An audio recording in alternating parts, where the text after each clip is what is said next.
اور نور کا ٹمٹماتا روشن مینار جانی جاتی ہے۔ ہم زندہ مسیح کے لوگوں کے سامنے خط کے طور پر جانے جاتے ہیں۔ بائبل مقدس بیان کرتی ہے کہ کلیسیا نجات بخشنے والی نہیں بلکہ کلیسیا کی ذمہ داری ہے کہ وہ نجات بخشنے والے کی بابت خوشخبری بیان کرے۔ اس لیے ہفتہ بھر کی کلیسیائی خدمت یہی ہے، اور ہفتہ بھر کی کلیسیائی خدمات یہ ہیں کہ نجات کی خوشخبری کے ساتھ بر قدوس کی ابدی بادشاہت کا بیان کرے، اور یہی سبب ہے کہ مسیح دنیا میں کلیسیا اور کلیسیائی ایماندار مسیح کے سفیر کہلاتے ہیں۔ اب ذرا غور کیجئے کہ ایک سفیر کا کام یا خدمات کیا ہوتی ہیں۔ وہ مخالف یا دشمن یا اجنبی ملک میں تعینات ہونے کے باوجود اپنے ملک کی نمائندگی کرتا ہے۔ آسمانی بادشاہت کے شہری ہونے کی حیثیت سے ہمیں ایک سفیر کی سی خدمات انجام دیتے رہنا چاہیے، اور انجام دیتے ہوئے ہمیں اپنی آسمانی بادشاہت کے شہری ہونے کی حیثیت سے ایک سفیر کے طور پر اس ملک میں اور دنیا کے خطوں میں کام کرنا ہے۔ جی بھلا غور کیجئے، آپ کے بتائے بغیر لوگ کس طرح کلوری پر واقع ہونے والی حقیقت سے واقف ہوں گے؟ دنیا کے لوگ محبت سے کیسے واقف ہوں گے جب تک کہ آپ ایک مسیح کے طور پر زندگی بسر نہ کرتے؟ جی کھوئی ہوئی دنیا کو ہمیں کیا بتانا چاہیے؟ دنیا کو بتانے کی ضرورت ہے کہ زندہ مسیح نے دنیا کے لیے کیا کیا ہے۔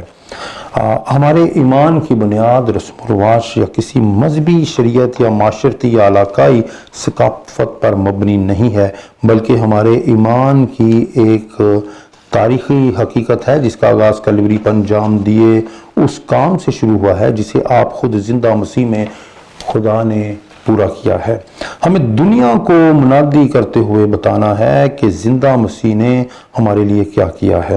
اسی سبب سے ہماری شخصی گواہیاں زیادہ طاقتور ہوں گی، لہذا ہفتہ بھر کلیسیائی اور کلیسیائیں عوام اور اپنے حلقہ باب میں گواہی دینے کا عمل جاری رکھ سکتی ہیں کہ زندہ مسیح آج بھی زندگیوں کو بچانے جیسے بڑے کام کو آپ خود انجام دیتا نظر آ رہا ہے، اس لیے کہ وہ زندہ ہے۔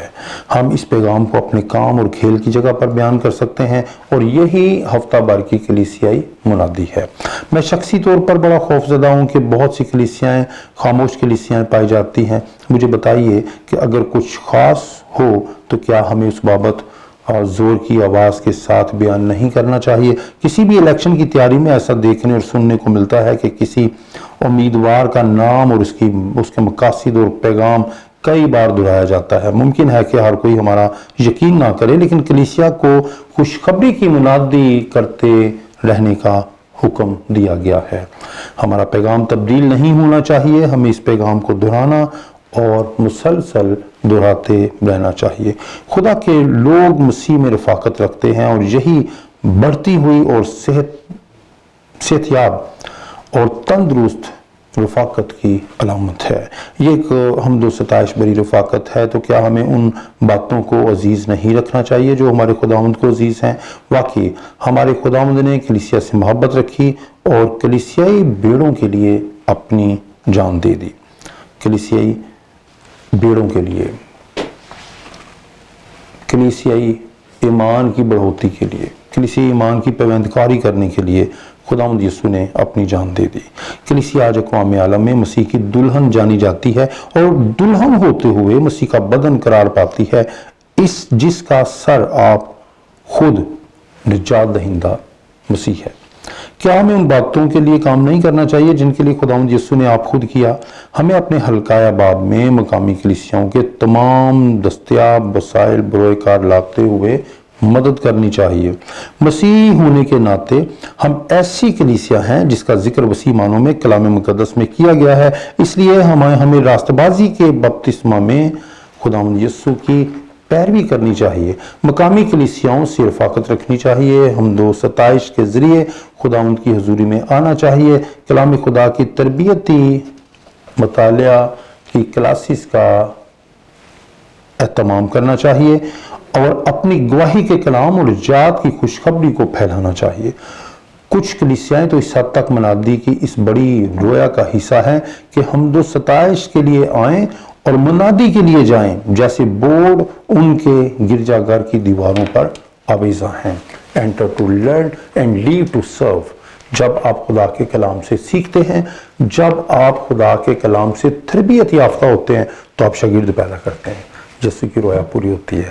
جب آپ خدا کے کلام کو جانتے ہیں، مطالعہ کرتے ہیں، آپ تربیت پاتے ہیں، بزرگوں سے خدا کا کلام سنتے ہیں، پاسبانوں کو اپنے گھروں پر مدعو کر کے، دعوت دے کر اپنے بچوں کو برکت دلواتے ہیں، کلیسیا میں اپنے بچوں کو لے کر جاتے ہیں، خدا کے کلام سے اپنے بچوں کو خدا کے کلام کے زیور سے راستہ کرتے ہیں، خدا کے کلام کی خوبصورتی اور رنگائی آپ کی زندگیوں پر نظر آتی ہے، آپ کے چہروں پر نظر آتی ہے، تو پتہ چلتا ہے کہ آپ آسمانی بادشاہت کے سفیر ہیں۔ لوگ آپ کو جانتے ہیں، لوگ آپ کو سمجھتے ہیں، لوگ آپ سے واقفیت حاصل کرتے ہیں، چونکہ آپ ابدی بادشاہت کا حصہ ہیں۔ پاکستان، اسلامی جمہوریہ پاکستان میں مسیحی آسمانی حکومت کے، آسمانی بادشاہت کے سفیر ہیں۔ ہمیں ہر پل آسمانی گورنمنٹ، آسمانی حکومت کے پیغام کو ان دستاویز کے ذریعے، خدا کے کلام کی دستاویز کے ذریعے ہمیں یہ خدا کے محبت کا یہ جو ایگریمنٹ ہے، سیکرمنٹ ہے، اسے بیان کرنا چاہیے۔ اگر آپ محبت رکھتے ہیں تو محبت سنبھالنے سے نہیں، بانٹنے سے بڑھتی ہے جی، یہ علماء یہ کہتے ہیں۔ تو اس محبت کو نا یہ ذرا تقسیم کرتے رہنا چاہیے تاکہ خدا کی محبت ہمیں بڑھتی ہوئی نظر آئے۔ اگر یہ کلام مقدس میں بند ہے اور جیب میں ہے، بند ہے، یہ ایگریمنٹ آپ نے چھپا رکھا ہے، نو، یہ خدا کی محبت کا ایگریمنٹ ہے، محبت نامہ، love letter for the world, for the nations of Islamic Republic of Pakistan, for the nations of the world. ہمیں یہ خدا کا لو لیٹر لوگوں تک پہنچانا چاہیے، محبت نامہ پہنچانا چاہیے، محبت کا پیغام، تاکہ یہ تقسیم ہوتی رہے، تاکہ خدا کی محبت کو ہم دوسروں کو گفٹ کرتے۔ میرے دل میں ہے، آپ کے دل میں ہے۔ تیسرا اور چوتھا شخص ہمیں نظر آ رہا ہے، اسے ہم فوکس کر لیں، اسے اگر ہم خدا کی محبت سے سرشار کر دیں گے تو وہ خدا کی معموری سے، محبت کی معموری سے معمور ہو کر بہتوں کی زندگیوں کو سیراب کرنے کے لیے کافی ہوگا۔ مجھے اجازت دیجیے، خداوند آپ کے ساتھ ہو، خداوند آپ کو برکت دے، اور بہت سی کلیسیاؤں کو تیار کرنے کے لیے خداوند کے کلام کی آپ خدا کے حکم کی ارشاد اعظم کی تعمیل اور تکمیل کر سکیں۔ پادری صاحب کوکر، Pakistan gospel network Karachi studios. May the Lord bless you.